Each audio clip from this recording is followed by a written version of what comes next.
The Black Cat by Edgar Allan Poe. For the most wild, yet most homely narrative which I am about to pen, I neither expect nor solicit belief. Mad, indeed, would I be to expect it, in a case where my very senses reject their own evidence. Yet mad I am not, and very surely do I not dream. But tomorrow I die, and today I would unburthen my soul. My immediate purpose is to place before the world, plainly, succinctly, and without comment, a series of mere household events. In their consequences, these events have terrified, have tortured, have destroyed me. Yet I will not attempt to expound them. To me, they have presented little but horror. To many they will seem less terrible than baroques. Hereafter, perhaps, some intellect may be found that will reduce my phantasm to the commonplace, some intellect more calm, more logical, and far less excitable than my own, which will perceive, in the circumstances I detail with awe, nothing more than an ordinary succession of very natural causes and effects. From my infancy, I was noted for the docility and humanity of my disposition. My tenderness of heart was even so conspicuous as to make me the jest of my companions. I was especially fond of animals, and was indulged by my parents with a great variety of pets. With these I spent most of my time, and never was so happy as when feeding and caressing them. This peculiarity of my character grew with my growth, and in my manhood I derived from it one of my principal sources of pleasure. To those who have cherished an affection for a faithful and sagacious dog, I need hardly be at the trouble of explaining the nature or the intensity of the gratification thus derivable. There is something in the unselfish and self-sacrificing love of a brute which goes directly to the heart of him who has had frequent occasion to test the paltry friendship and gossamer fidelity of mere man. I married early, and was happy to find in my wife a disposition not uncongenial with my own. Observing my partiality for domestic pets, she lost no opportunity of procuring those of the most agreeable kind. We had birds, goldfish, a fine dog, rabbits, a small monkey, and a cat. The latter was a remarkably large and beautiful animal, entirely black, and sagacious to an astonishing degree. In speaking of his intelligence, my wife, who at heart was not a little tinctured with superstition, made frequent allusion to the ancient popular notion which regarded all black cats as witches in disguise. Not that she was ever serious upon this point, and I mention the matter at all for no better reason than that it happens, just now, to be remembered. Pluto, this was the cat's name, was my favorite pet and playmate. I alone fed him, and he attended me wherever I went about the house. It was even with difficulty that I could prevent him from following me through the streets. Our friendship lasted, in this manner, for several years, during which my general temperament and character, through the instrumentality of the fiend intemperance, had, I blush to confess it, experienced a radical alteration for the worse. I grew, day by day, more moody, more irritable, more regardless of the feelings of others. I suffered myself to use intemperate language to my wife. At length I even offered her personal violence. My pets, of course, were made to feel the change in my disposition. I not only neglected, but ill-used them. For Pluto, however, I still retained sufficient regard to restrain me from maltreating him, as I made no scruple of maltreating the rabbits, the monkey, or even the dog, when by accident or through affection they came in my way. But my disease grew upon me, for what disease is like alcohol? And at length even Pluto, who was now becoming old, and consequently somewhat peevish, even Pluto began to experience the effects of my ill temper. One night, returning home, much intoxicated, from one of my haunts about town, I fancied that the cat avoided my presence. I seized him, when, in his fright at my violence, he inflicted a slight wound upon my hand with his teeth. The fury of a demon instantly possessed me. I knew myself no longer. My original soul seemed at once to take its flight from my body, and a more than fiendish malevolence, gin-nurtured, thrilled every fibre of my frame. I took from my waistcoat pocket a penknife, opened it, and grasped the poor beast by the throat, and deliberately cut one of its eyes from the socket. I blush, I burn, I shudder while I pen the damnable atrocity. When reason returned with the morning, when I had slept off the fumes of the night's debauch, I experienced a sentiment half of horror, half of remorse for the crime of which I had been guilty. But it was at best a feeble and equivocal feeling, and the soul remained untouched. I again plunged into excess, and soon drowned in wine all memory of the deed. In the meantime, the cat slowly recovered. The socket of the lost eye presented, it is true, a frightful appearance, but he no longer appeared to suffer any pain. He went about the house as usual, but as might be expected, fled in extreme terror at my approach. I had so much of my old heart left as to be at first grieved by this evident dislike on the part of a creature which had once so loved me.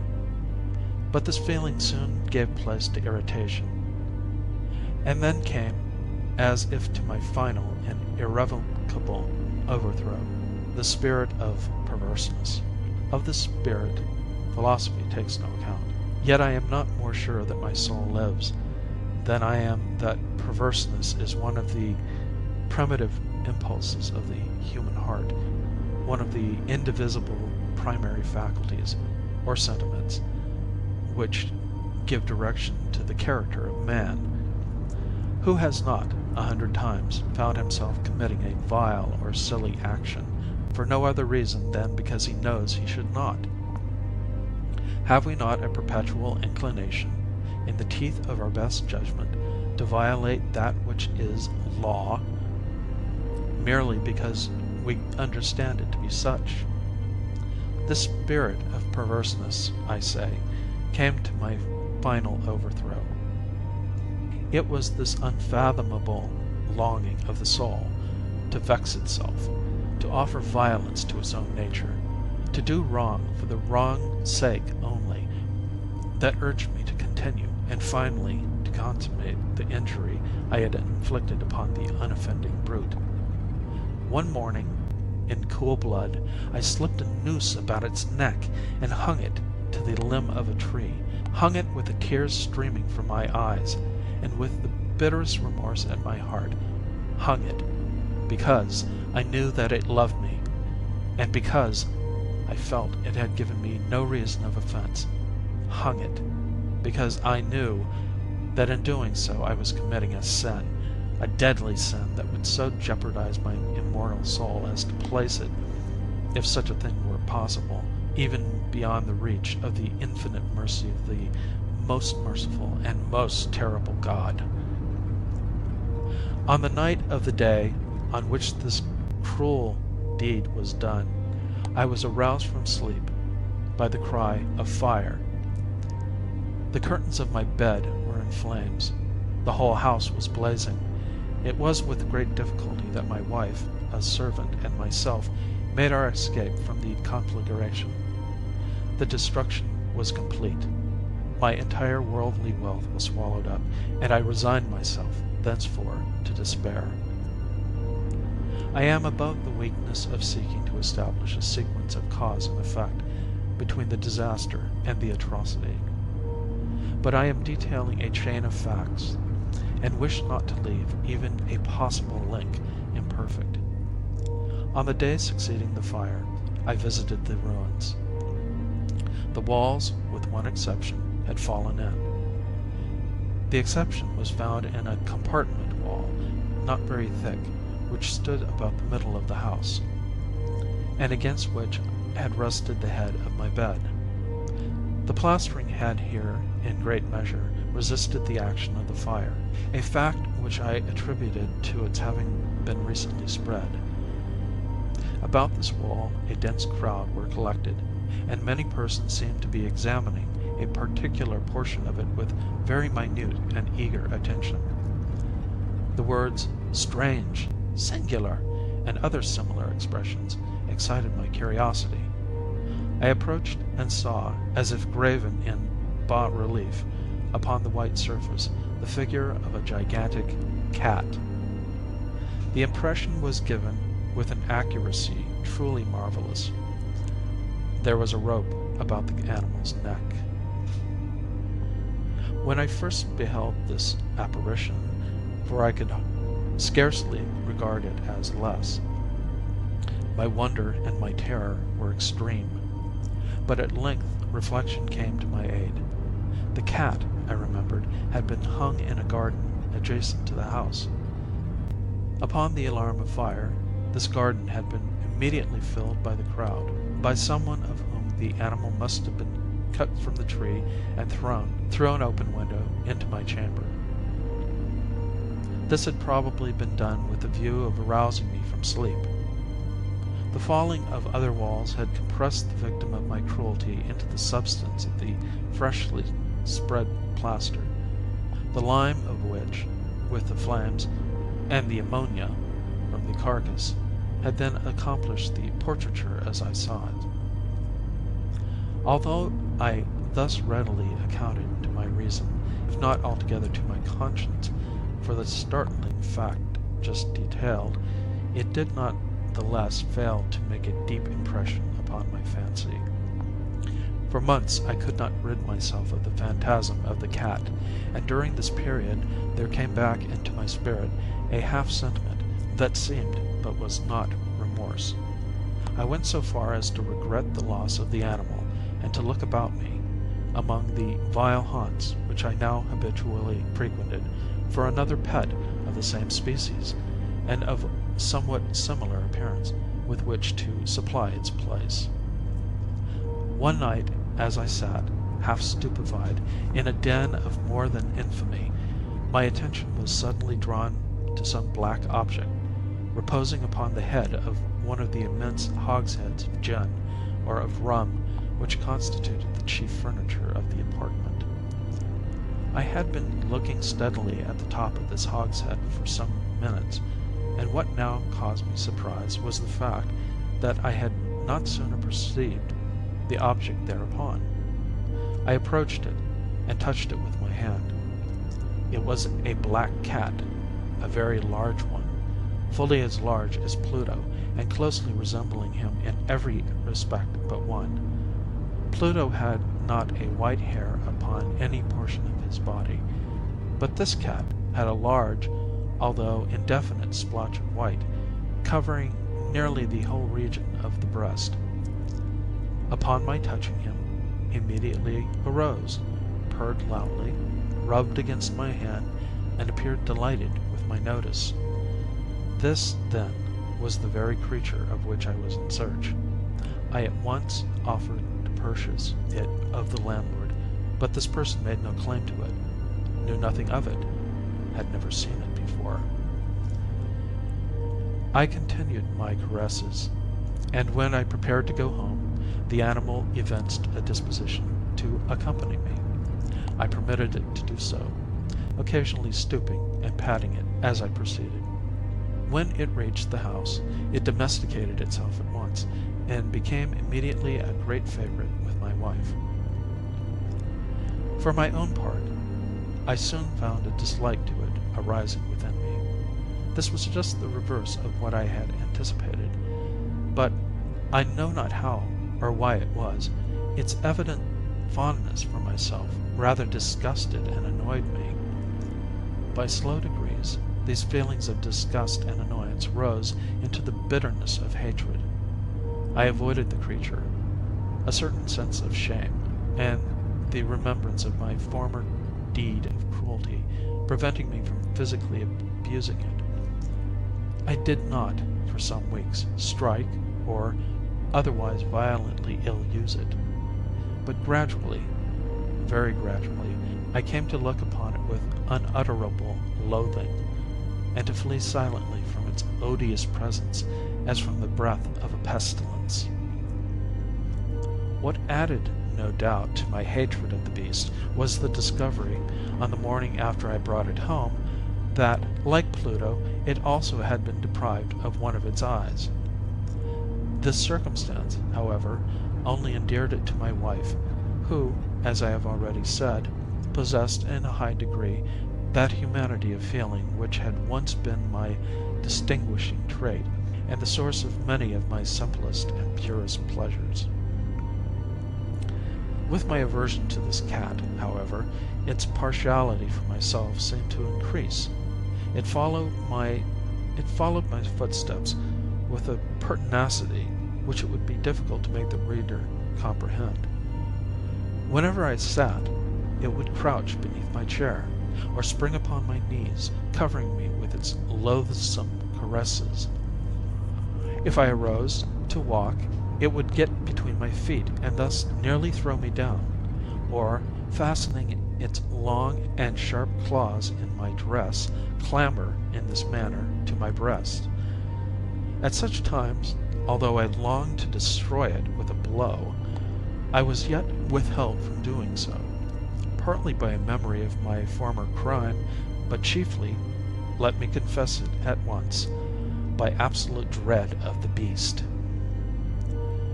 This dread was not exactly a dread of physical evil, and yet I should be at a loss how otherwise to define it.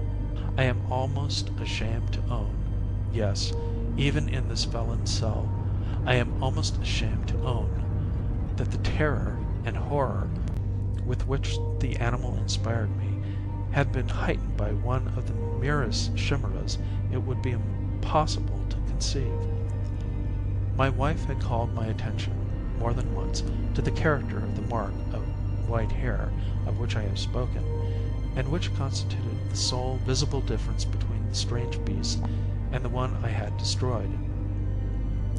The reader will remember that this mark, although large, had been originally very indefinite, but by slow degrees nearly imperceptible, and which for a long time my reason struggled to reject as fanciful, it had at length assumed a rigorous distinctness of outline.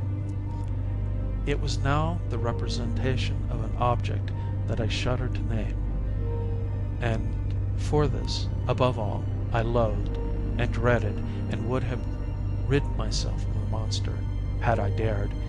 It was now, I say, the image of a ghastly thing, of the gallows. O mournful and terrible engine of horror and of crime, of agony and of death! And now I was indeed wretched beyond the wretchedness of mere humanity, and a brute beast, whose fellow I had contemptuously destroyed, a brute beast to work out for me a man fashioned in the image of the high God. So much of insufferable woe! Alas! Neither by day nor by night knew I the blessing of rest any more. During the former, the creature left me no moment alone, and in the latter I started, hourly, from dreams of unutterable fear to find the hot breath of the thing upon my face, and its vast weight an incarnate nightmare that I had no power to shake off, incumbent eternally upon my heart. Beneath the pressure of torments such as these, the feeble remnant of the good within me succumbed. Evil thoughts became my sole intimates. The darkest, and most evil of thoughts. The moodiness of my usual temper increased to hatred of all things and of all mankind, while, from the sudden, frequent, and ungovernable outbursts of a fury to which I now blindly abandoned myself, my uncomplaining wife, alas, was the most unusual and the most patient of sufferers. One day she accompanied me, upon some household errand, into the cellar of the old building which our poverty compelled us to inhabit. The cat followed me down the steep stairs, and, nearly throwing me headlong, exasperated me to madness. Uplifting an axe, and forgetting, in my wrath, the childish dread which had hitherto stayed my hand, I aimed a blow at the animal, which, of course, would have proved instantly fatal had it descended as I wished. But this blow was arrested by the hand of my wife. Goaded by the interference into a rage more than demoniacal, I withdrew my arm from her grasp and buried the axe in her brain. She fell dead upon the spot without a groan. This hideous murder accomplished, I set myself forthwith, and with entire deliberation, to the task of concealing the body. I knew that I could not remove it from the house, either by day or by night, without the risk of being observed by the neighbors. Many projects entered my mind. At one period I thought of cutting the corpse into minute fragments and destroying them by fire. At another I resolved to dig a grave for it in the floor of the cellar. Again I deliberated about casting it in the well in the yard, about packing it in a box, as if merchandise, with the usual arrangements, and so getting a porter to take it from the house. Finally I hit upon what I considered a far better expedient than either of these. I determined to wall it up in the cellar, as the monks of the Middle Ages are recorded to have walled up their victims. For a purpose such as this, the cellar was well adapted. Its walls were loosely constructed, and had lately been plastered throughout with a rough plaster, which the dampness of the atmosphere had prevented from hardening. Moreover, in one of the walls was a projection, caused by a false chimney, or fireplace, that had been filled up, and made to resemble the red of the cellar. I made no doubt that I could readily displace the bricks at this point, insert the corpse, and wall the whole up as before, so that no eye could detect anything suspicious. And in this calculation I was not deceived. By means of a crowbar I easily dislodged the bricks, and having carefully deposited the body against the inner wall, I propped it in that position, while, with little trouble, I relaid the whole structure as it originally stood. Having procured mortar, sand, and hair, with every possible precaution, I prepared a plaster which could not be distinguished from the old, and with this I very carefully went over the new brickwork. When I had finished, I felt satisfied that all was right. The wall did not present the slightest appearance of having been disturbed. The rubbish on the floor was picked up with the minutest care. I looked around triumphantly, and said to myself, "Here, at last, then, my labor has not been in vain." My next step was to look for the beast which had been the cause of so much wretchedness, for I had, at length, firmly resolved to put it to death. Had I been able to meet with it at the moment, there could have been no doubt of its fate. But it appeared that the crafty animal had been alarmed at the violence of my previous anger, and forbore to present itself in my present mood. It is impossible to describe or to imagine the deep, the blissful sense of relief which the absence of the detested creature occasioned in my bosom. It did not make its appearance during the night, and thus, for one night at least, since its introduction into the house, I soundly and tranquilly slept. I slept even with the burden of murder upon my soul. The second and third day passed, and still my tormentor came not. Once again I breathed as a free man. The monster, in terror, had fled the premises forever. I should behold it no more. My happiness was supreme.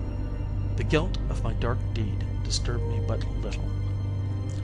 Some few inquiries had been made, but these had been readily answered.